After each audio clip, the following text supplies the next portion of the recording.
In today's video, we have a whole lot of gaming news, including PlayStation's next event, which could feature the PlayStation 5, the Xbox Project Scarlet and Phil Spencer playing games on it, and even all the stuff from Apple's event last night, so let's get into it.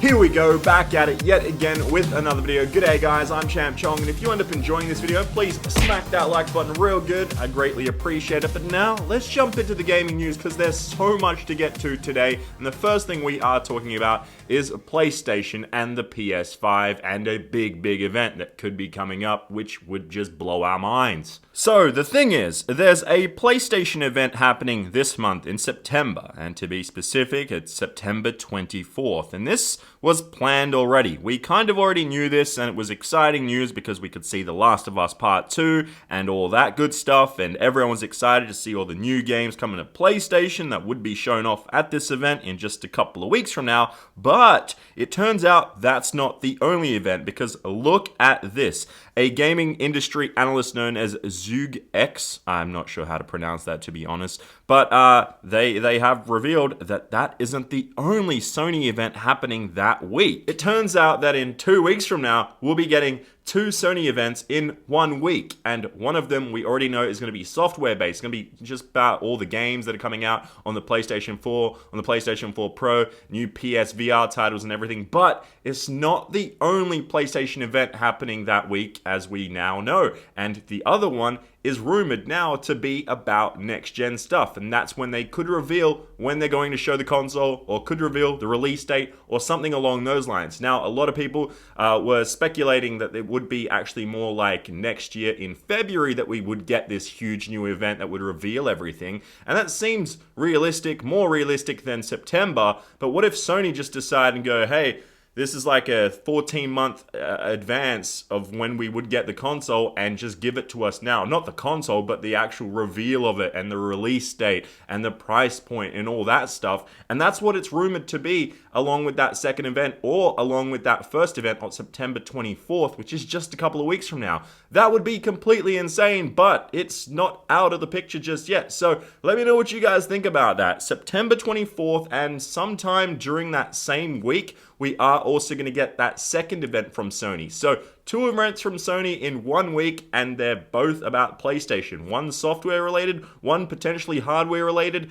That's just amazing news right there. Now, in some related news to the PlayStation and the PS5, there is some stuff going on behind the scenes right now that I'm actually reading about. I'm not just comfortable to share it with you guys just yet. Probably be in tomorrow's video, because I haven't got all the details for it just yet. But it's about PS5 graphics, development, load times, and all that stuff. Similar to what I talked about before, but even more insight from development teams and just inside sources. So I'm definitely working on that, and you guys probably get that video tomorrow with the PS5 details about all that good stuff. But I have to wait on it. I need to find out if those sources are legitimate, and I don't want to just pump out a video talking about that stuff. But we do now know that in 2 weeks from now, we have 2 Sony events about the PlayStation and PlayStation 5 potentially. But anyway, in some more related next-gen gaming news, we do have some amazing news from Phil Spencer and the team at Microsoft regarding the next Xbox console, Project Scarlet. So Phil Spencer has revealed that he has played the brand new games that are going to be on Project Scarlet. So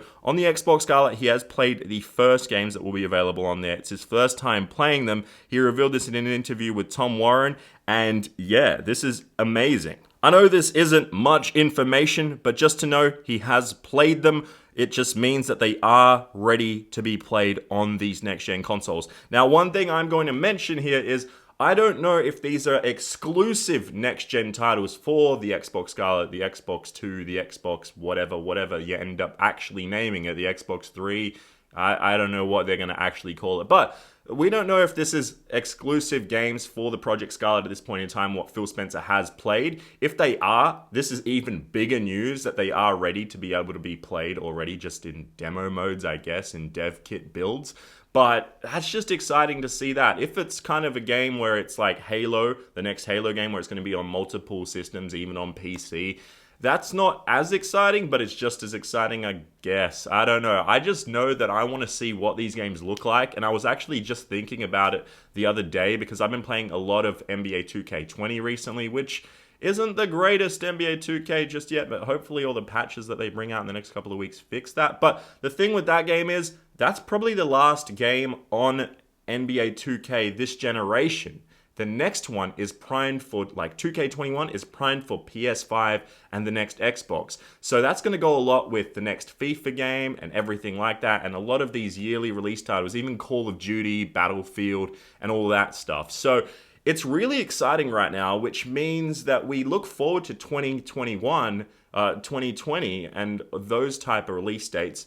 But the games coming out now feel like they could potentially be dumbed down, similar to what we've just seen with 2K20 of NBA. So, I don't know, our development teams sacrificing their current games to work for the next generation because they're trying to pump out the best thing that they can to surprise and wow everyone.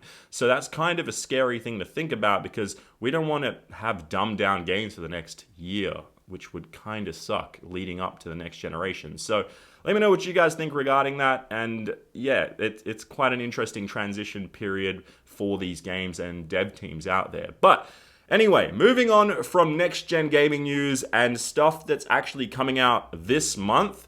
Well, Apple had their event last night. For me, it was at 1 a.m. and it finished at like 3 in the morning. And I was exhausted this morning when I woke up like 6 hours later, because they really need to fix those time zones. But I guess you can't really please everyone, especially a guy living in Australia, Western Australia. It's rough. But Apple had a bunch of amazing stuff. If you don't know, I am an iPhone user. I use the XR, which is the latest phone that's out now, but in like 2 weeks from now or less than that, this will no longer be the latest phone. This is probably the best gaming phone I've ever used. Yeah, actually it is. It's the best gaming phone I've ever used.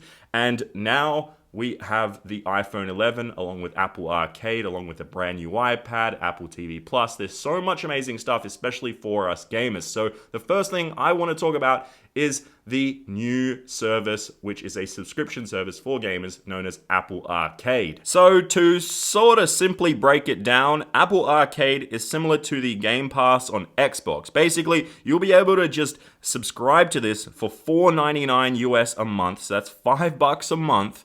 And it'll be available on September 19, and you'll be able to get games, and that's a family pass, by the way. You'll be able to get games on your phone, on your iPad, on your Apple TV, and play them like that, which is amazing, because I actually play a lot of games on the go on my phone, and it's going to be awesome. So all those games will be included, and that's just amazing. You'll be able to play them and play heaps of them, and just seeing with the brand new iPad and the brand new iPhone, the iPhone 11 and 11 Pro, just seeing what these games run like now, with the new hardware, with that new A13 chip, this definitely seems worth it. Apple have stated that there will be 100 games, more exclusives at launch than any other service for Apple Arcade, which is amazing. So you just have to go to the Apple Arcade tab in the App Store, and that's where you'll see all those amazing new games. Now, I'm not going to talk about the brand new iPhone too much here, except that I'm going to say that I'm probably going to upgrade my iPhone XR, because this is a great phone. I love it. It has an amazing camera. It plays games incredibly well and everything. But seeing these new phones, man, playing games on these is going to be truly, truly something else. Even that new iPad is super tempting. But then crossing all that stuff over onto Apple Arcade, onto my TV in 4K is going to be amazing. Now, I know a lot of you guys already saw a lot about the iPhone 11 and 11 Pro with the camera and everything. There's a lot of funny memes out there. They're actually pretty hilarious. But I think that's definitely a selling point, because if you saw my video that I recorded in China where I actually was like in a basketball gym, that was recorded on this thing in 4K. Just to think that I could start with that new wide angle lens, because on my DSLR, which I'm using right now, my camera, I actually use a wide angle lens to get all this, because then like if I zoom in, this is what it should be like, but then it's like bam, right there, right? So with the new iPhone, you could do that too, and it's just amazing. I might even contemplate recording all my videos on an iPhone and then using a mic that like attaches here.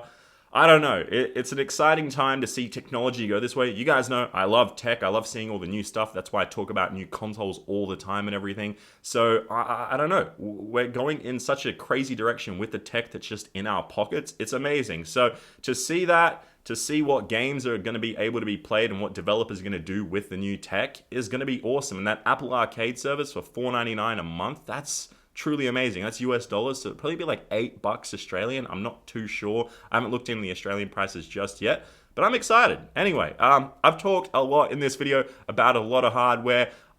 Look out for my new video tomorrow because I'm still looking into quite a lot of sources regarding the PlayStation 5 and future stuff regarding that. But yeah, thanks guys for watching this video.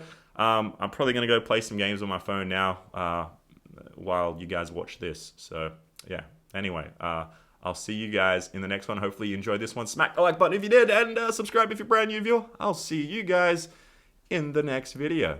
Bye-bye.